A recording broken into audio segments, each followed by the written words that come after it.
I'm very pleased to be presenting my book report on Rudolfo Anaya's first novel, Bless Me Ultima. I was initially drawn to this book because I had read a summary that mentioned that it interspersed the Spanish language throughout the novel, as well as infused some folk tales. Um, and I was also interested in finding out that Rudolfo Anaya had a difficult time finding a publisher back in 1972 because it is such an excellent book. But I think if you think of the culture, early 70s, it was not very mainstream, and so was not a good gamble for publishers. Rudolfo Anaya had many things in common with the protagonist, young Antonio Merez. Some of the similarities with Rudolfo. Rudolfo was born on the plains of New Mexico. He spoke no English until he formally started school. He valued learning, and he attended the University of New Mexico, earned a bachelor's in 1963, a master's in 1968, and another master's in 1972, and spent his life as an educator teaching at the University of New Mexico from, I believe it was 1974 to 1993. I was excited about this novel, and I was discussing it with my class, and one of my students from New Mexico mentioned that she had met Rudolfo Anaya when he opened his school. I didn't find this in my research, but after the fact I looked it up and found out that yes, there is a school called the Rudolfo Anaya Elementary School. Its mascot is a jackalope, which is kind of interesting because his novel falls in the category of magical realism, and the jackalope is a mythical character.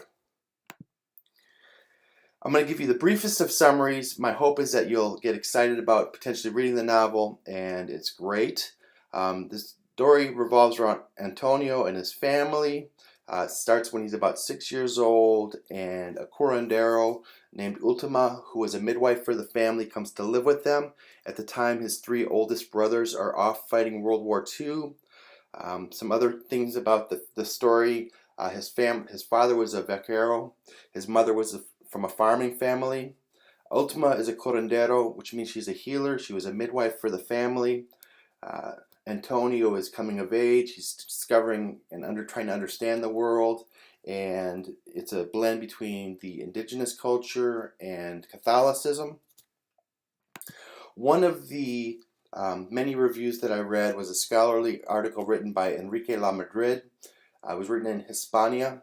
Lamadrid is also from the University of New Mexico, and he mentions in his article the assumption that Chicano novels should be grounded in relevant social and political struggles, and this book is a good story, and the context is not the connection between Chicano culture and the outside world, but within an exploration of the challenges that were being faced by the family. One of the things that Lamadrid does in his review is he talks about the dialectical tension. So his father, Merez, is a vaquero. His mother is from a farming family. The tension between the pastoral, the roaming family of his father, and the grounded agricultural. One represented freedom, the other represented stability. One represented the sea, or being a drifter, or being a gypsy. The other represented being grounded. And I also took this to kind of be the difference between both spirituality and Catholicism. The other thing that I thought were some interesting themes that were maybe lower themes was family values, his brothers. They touch upon a little bit of the PTSD they were dealing with, some of the traditions.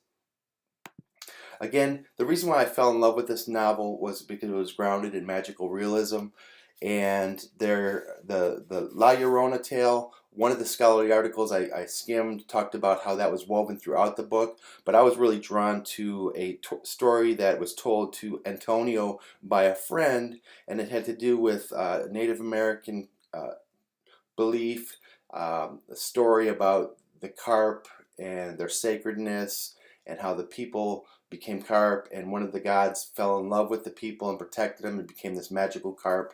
And the saying was that if you were a true believer, you could see the magical carp. Quite interesting how Rudolfo Anaya infused a lot of different literary styles and techniques in his book. For instance, Antonio dreamt, and that's how you would get insight into what was going on through some of his dreams. Another thing that was interesting that I discovered was that Bless Me Ultima is among books that continuously get banned. And I think part of that is because I would say it falls within children's literature and Chicano literature, but there's some of the things I've read, and I didn't think this was true, but it shows Catholicism with an unflattering light. I tended to think it shows Catholicism with a very realistic light. That, for instance, one of Antonio's friends, Florence, both his parents passed away. He didn't believe in God. He was angry, participated in catechism so he could be with his friends, but the priest was not very nice, not very kind to him.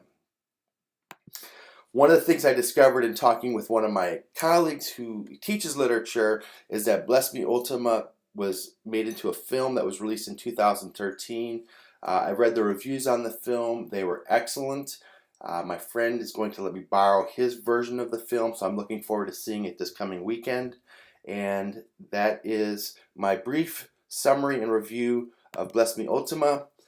Some of the works I cited, of course, the book itself, and one of the things I will say is I was able to discover and find a PDF version of the entire book online. The review, the scholarly review was from Hispania, it was in 1985, and Enrique Lamadrid was also at the University of New Mexico. Hope you enjoyed my review. I highly encourage you to just begin reading the book because I guarantee within the first chapter you'll be hooked. Thank you.